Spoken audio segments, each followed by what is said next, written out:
앤서니 티슬턴의 성경 해석학 개론 제5장 신약과 이세기 발제를 맡은 THM 김현진입니다.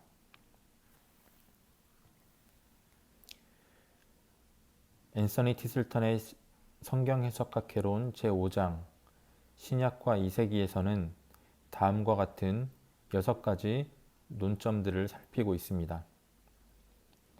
1. 중거체계 또는 선이해로서의 구약, 바울과 복음서들. 2. 히브리서, 베드로전서, 요한계시록, 선이해로서의 구약. 3. 신약은 알레고리적 해석이나 예표론을 활용하는가? 4. 바울의 텍스트 중 난해한 본문, 70인경인가 히브리어 성경인가? 5. 복음서, 베드로전서, 히브리서의 구약 인용. 6. 이세기의 해석과 해석학. 신약은 해석에 대해 다음과 같은 최소 3가지의 쟁점을 제시합니다. 첫째, 몇몇 성경 구절은 예수와 구약을 하나님이 세상을 다루시는 방식에 대한 중거체계로 간주한다. 둘째, 어떤 텍스트들은 특정 견해를 나타내기 위해 예표론적이거나 알레고리적인 해석을 사용하는 듯 보인다. 셋째, 또 다른 구절들, 예를 들어 마태복음 1장에서 3장에 나타난 텍스트군들은 나사렛 예수를 선지자와 구약의 저자들이 오랫동안 예언해온 바로 그 존재와 동일시한다. 먼저 저자는 구약을 예수 그리스도의 복음을 해석하기 위한 중거체계 또는 유의미한 선의예를 제시하는 것으로 간주하는 견해들을 검토합니다. 1. 중거체계 또는 선이해로서의 구약, 바울과 복음서들. 울리히 루츠는 이렇게 쓰고 있습니다.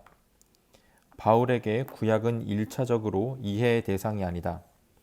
그에게는 구약 자체가 이해를 창조해낸다.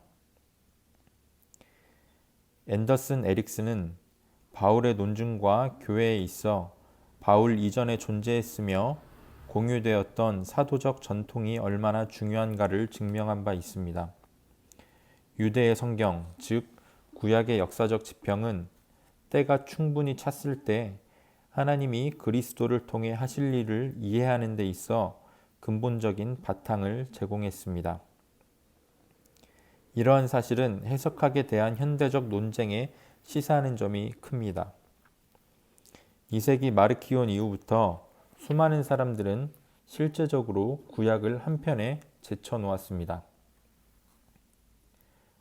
하지만 신약을 올바르게 이해하기 위한 여정으로 가는 적절한 선이해는 구약 또는 히브리어 성경에 의해 형성됩니다.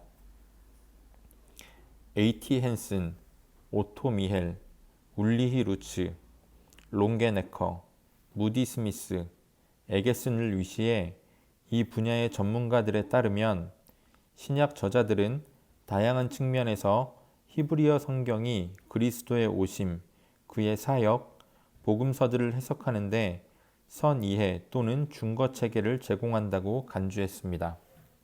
이러한 중거체계는 개별 텍스트의 차원 그 이상으로서 다음과 같은 주요한 주제로까지 확대됩니다. 바울에게 그리스도는 새로운 아담 또는 마지막 아담입니다. 복음은 새 창조를 일으킵니다. 교회는 영적 이스라엘이며 바울은 창세기 15장에서 아브라함의 예를 포착합니다. 공관복음에서 예수가 침례받은 사건은 예수를 하나님의 백성으로서의 이스라엘과 진정한 연대의 관계 속으로 들어가게 합니다.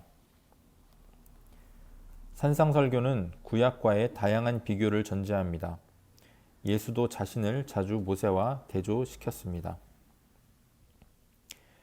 사도행전에서 오순절과 성령의 공동체적 선물은 요엘 2장 28절에서 32절, 예레미야 31장 33절과 34절과 결부된 에스겔 36장 27절에서 32절의 텍스트, 즉 종말론적 약속이 의미를 획득하는 이런 일련의 텍스트의 빛에 비추어서만 이해 가능합니다. 2. 히브리서, 베드로전서, 요한계시록, 선이해로서의 구약. 히브리서의 전체 중심은 중보자 또는 대제사장으로서의 예수의 개념입니다. 히브리서라는 편지 혹은 설교의 핵심이 들어있는 준거책에는 시편 110편으로서 히브리서 1장 3절, 10장 12절, 12장 2절에 인용됩니다. 예수는 멜기세덱의 반차를 쫓은 완전한 제사장, 왕으로서 모든 죄에 대해 스스로를 영 단번에 내어 주었습니다. 베드로전서의 독자나 청자는 새로 개종한 이들이었고, 저자는 개종자들에게 복음을 이해하는 준거 체계로서의 구약을 가르칠 목적으로 이 서신을 집필했습니다.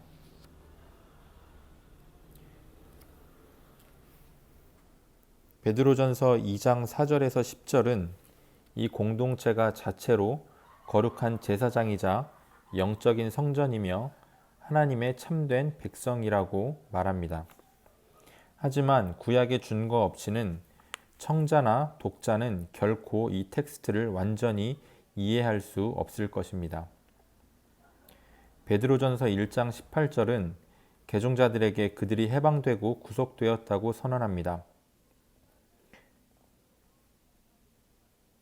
물론 그리스 로마 세계에서 통용되는 노예 매매 현상도 도움을 줄 수 있었겠지만 무엇보다 그리스도를 통한 구원을 완전하게 이해하기 위한 준거 텍스트는 구약의 애굽으로부터의 해방 이야기입니다.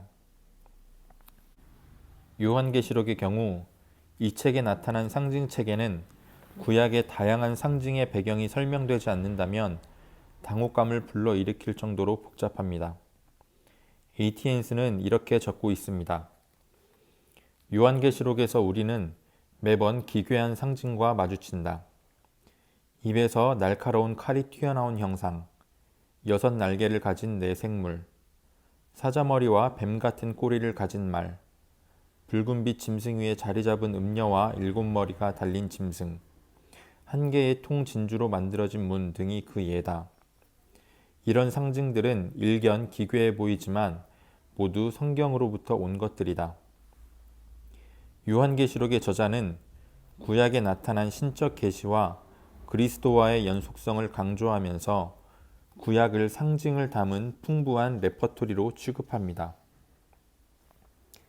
헨슨의 주장에 따르면 이러한 성경 활용은 소위 페세르 주해보다는 예표론과 밀접하게 연관됩니다.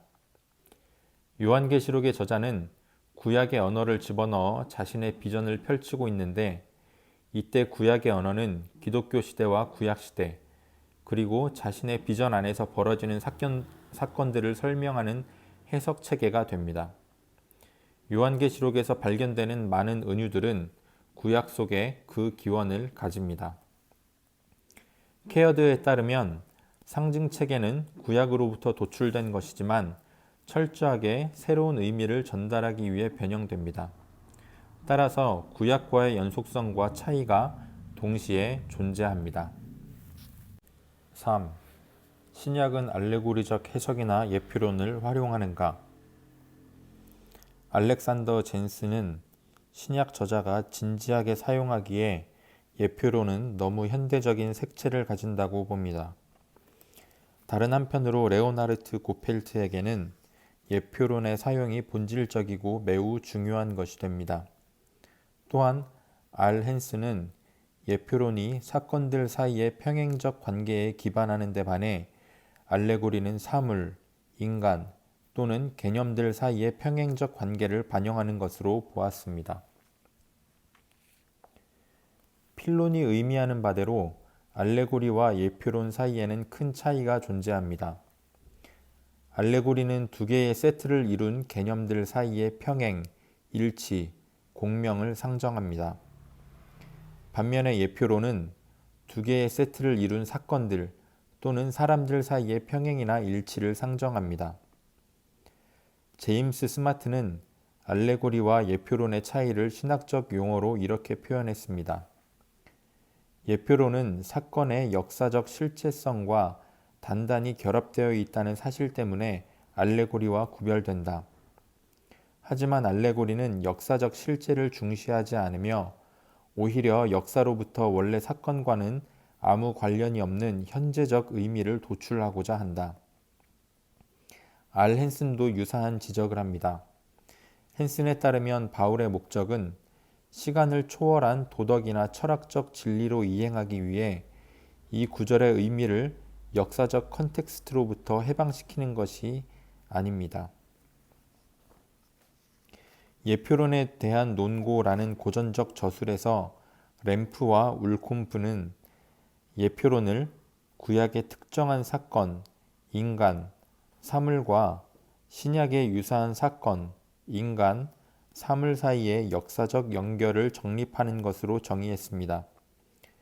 에게슨을 위시한 일군의 학자들이 주도한 최근의 연구 또한 앞의 공리를 확증해주고 있습니다.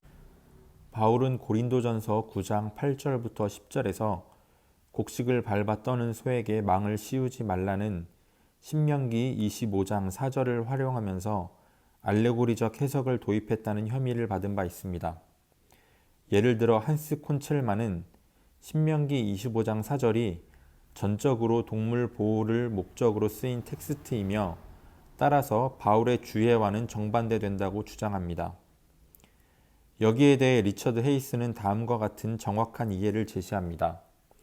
즉, 앞의 텍스트를 통해 바울이 의미하고자 했던 것은 사도가 보기에 궁극적으로 성경의 목적은 보다 직접적이고 우연적인 예를 포함하지만 그것을 넘어서는 의미에서 하나님의 종말론적 백성을 섬기기 위해서라는 것입니다. 에게슨 또한 앞의 구절을 이해함에 있어서 여기서 바울은 컨텍스트를 확장하여 격려나 인정의 희망도 없이 끝없이 반복적인 노동에 처한 상태를 지시한다고 보았습니다. 이러한 평행 관계는 알레고리적이라기보다는 예표론적입니다. 아돌프 윌리허는 예수의 가르침과 선포에서 비유와 알레고리를 예리하게 구분하려고 시도했습니다. 하지만 요아킴 예레미야스를 위시한 다른 학자들은 물론 알레고리와 비유는 그 역학과 기능에 있어 명백한 차이점을 가지지만 어떤 경우에는 둘이 겹칠 수 있는 경계선이 있음을 정확하게 지적했습니다. 그랜트를 포함해 몇몇 연구자들은 신약 저자들이 알렉산드리아 스타일로 알레고리적 해석을 활용했다고 주장하고 있지만 이러한 판단은 극단적인 조심스러움을 초래합니다. C.H. 도드는 초기작이지만 이제는 고전이 된 연구서 성경을 따라해서 이렇게 선언합니다. 신약의 저자들은 구약의 첫 번째 역사적 의도로부터 시작되는 가이드라인을 따라 구약을 해석했으며 이 가이드라인들을 전체적으로 조망했다. 즉 그들이 고려한 것은 전체적 컨텍스트였으며 그것은 역사에 대한 이해에 기반한 것이었다. 결국 도드는 신약 저자들의 해석은 일반적으로 구약 저자들의 의도와도 일치했다고 결론을 내립니다. 바울의 텍스트 중 난해한 본문, 70인경인가 히브리어 성경인가? 신약의 대부분이 그리스어 사용자를 대상으로 집필되었다는 사실을 상기할 때 우리는 어렵지 않게 신약 저자들이 자주 70인경을 사용했을 것임을 이해할 수 있습니다. 또한 2세기 이후의 초기 교회도 정기적으로 70인경을 읽었을 것입니다. 크리스토퍼 스탠리는 바울 서신에 대한 연구에서 구약의 인용구를 섬세하게 비교하면서 이것들이 각각 히브리어 성경에서 온 것인지 70인경에서 온 것인지에 대해 논의한 바가 있습니다. 티슬턴은 스탠리가 검토한 로마서와 고린도전서의 인용문 가운데 각 3개씩을 살펴보고 있습니다. 먼저 하박국 2장 4절 하반절을 인용한 로마서 1장 17절에서 바울의 언어 사용은 70인경과 유사하지만 70인경에서는 사용되는 모우라는 단어는 빠져 있습니다. 스탠리는 이런 현상이 70인경에 대한 세 가지 다른 사본 독해 사이의 관계에 달려 있다고 지적합니다.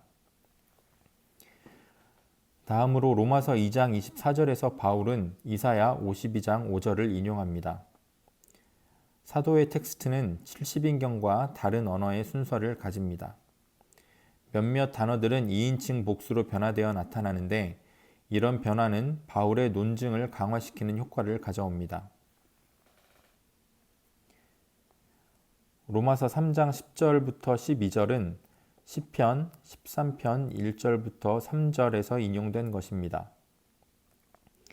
의인은 없나니 하나도 없으며 라는 대목은 바울이 첨가한 것으로 간주되는데 이는 사도의 논변의 일부이지 인용의 일부는 아닙니다.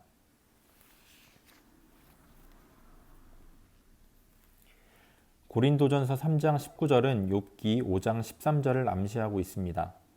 바울은 자기 괴휼이라는 말을 사용합니다. 그리스어로 이 말은 어떤 일에도 착수할 수 있음을 의미하지만 교활함 또는 꾀바름도 지시합니다. 하지만 바울은 히브리어 텍스트에서 나온 아르마에 더 근접해 있는 듯 보입니다. 브렌트 샬러는 바울의 인용이 히브리어 마소라 텍스트와 밀접한 관련이 있다고 주장했습니다. 스탠리는 한 걸음 더 나아간 입장을 보입니다. 즉, 바울의 인용과 70인경은 각각 히브리어 텍스트에 대한 독립적 버전임을 논증했던 것입니다. 콘첼만과 상프트에 따르면 고린도전서 9장 8절부터 10절은 하늘의 것에 관한 하나님의 관심에 대해 바울의 주해와는 반대되는 반면 사도가 인용했던 신명기 25장 4절은 동물 보호와 관계됩니다. 슈타브에 따르면 신명기 25장 4절은 바울이 제시하려는 바로 그 요점을 위한 세련된 은유로서 기능합니다. 헤이스와 고든피 그리고 티슬턴은 더 넓은 컨텍스트를 관망하는 이러한 방법론을 지지합니다. 도드는 바울과 다른 신약 저자들이 구약을 인용하면서 자신들 고유의 컨텍스트로 옮겨와 사용했다고 주장합니다. 고린도전서 14장 21절은 이사야 28장 11절로 12절을 인용합니다. 하지만 이 인용문은 70인경도 히브리어 성경도 정확하게 반영하고 있지 않습니다. 스탠리는 이것을 잠재적으로 해결 불가능한 문제로 여기면서 바울의 인용문 전체에서 가장 큰 도전을 던져주는 문제 중의 하나로 보았습니다. 하지만 오리게네스는 아퀼라의 텍스트에서 바울의 언어를 만난 적이 있다고 주장합니다. 이 인용문에는 70인경과 6군데나 다른 부분이 존재합니다. 하지만 인용된 대로의 텍스트는 이방인이나 외인이 된 감정, 즉 아스르에서 포로된 이스라엘인이 얼마나 많은 이들이 방언을 말하는 교회 공동체 내에서의 그리스도인들의 감정을 잘 전달하고 있습니다. 복음서, 베드로전서, 히브리서의 구약 인용. 마태복음에는 60개 이상의 명시적 구약 인용이 있으며 구약을 암시하는 부분도 많습니다. 특히 마태는 예수 그리스도의 인격과 사역을 구약의 성취와 연관시킵니다. 이런 연관은 복음서 기자의 부가적 언급을 통해 이루어지거나 또는 스탠달에 따르면 마태의 제자들로 구성된 학파에 의해 이루어집니다. 예로 들 수 있는 표준적 정형구는 마태복음 1장 22절로 23절에 나타납니다. 인용의 원천은 이사야 7장 14절입니다.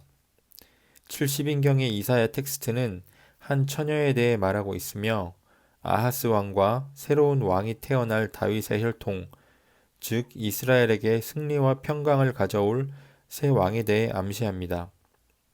이런 내용은 예수가 다윗의 자손이라 불리는 것과 연관됩니다.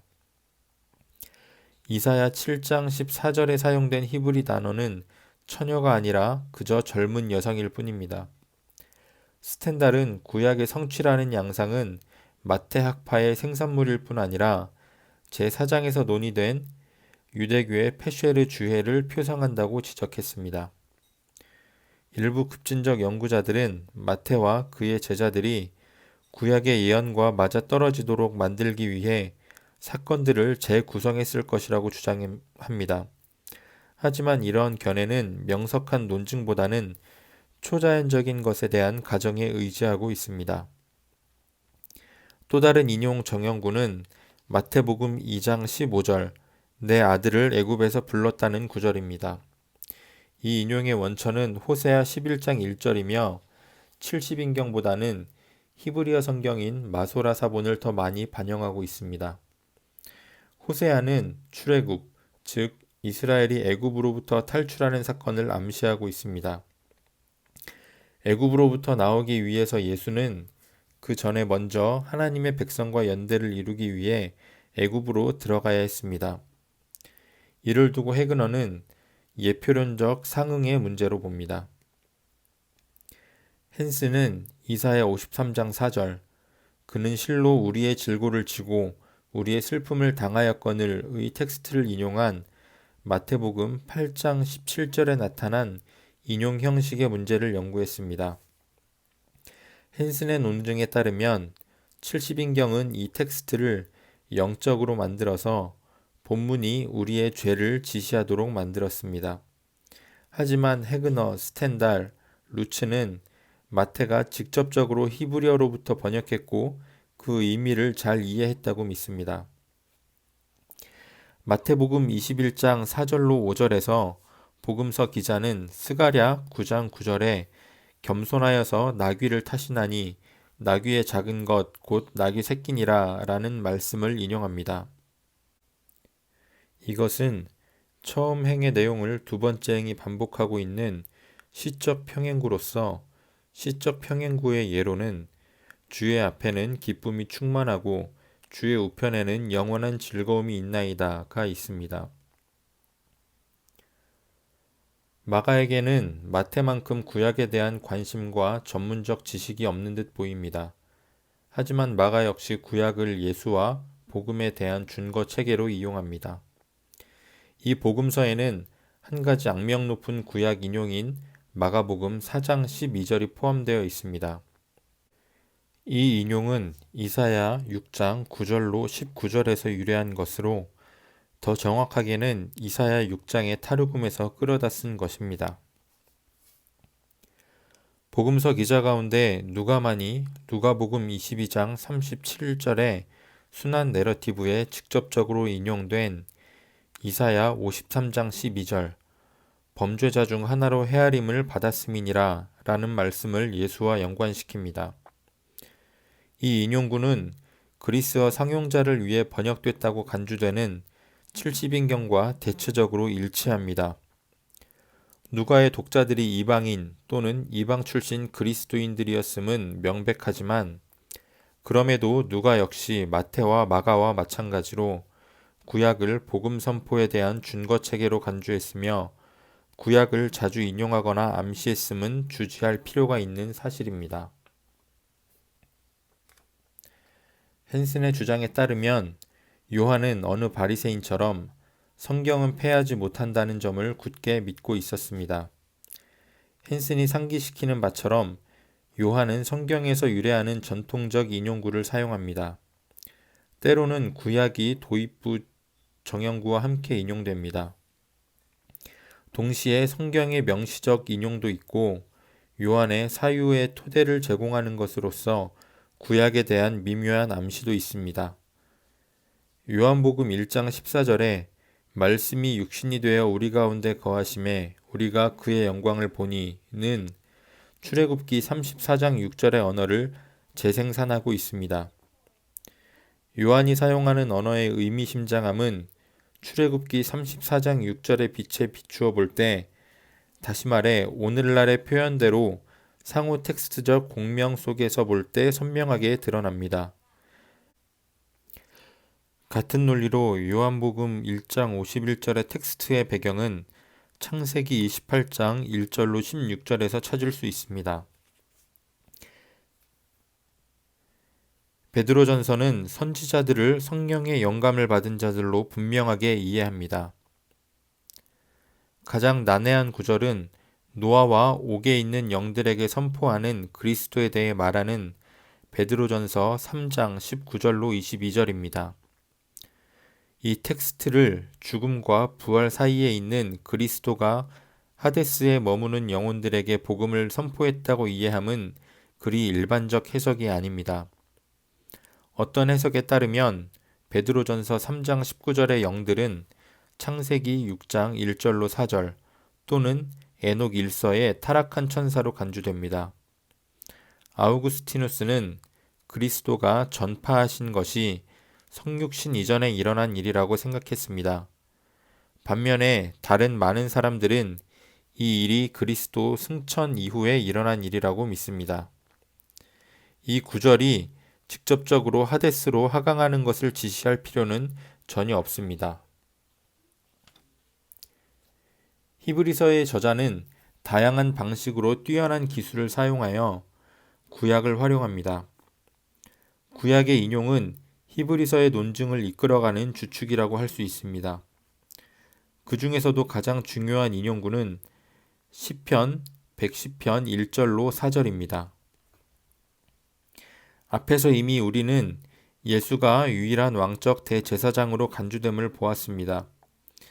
예수는 아론 계열의 제사장이 아니라 멜기세덱의 반차를 쫓는 우리의 대제사장입니다.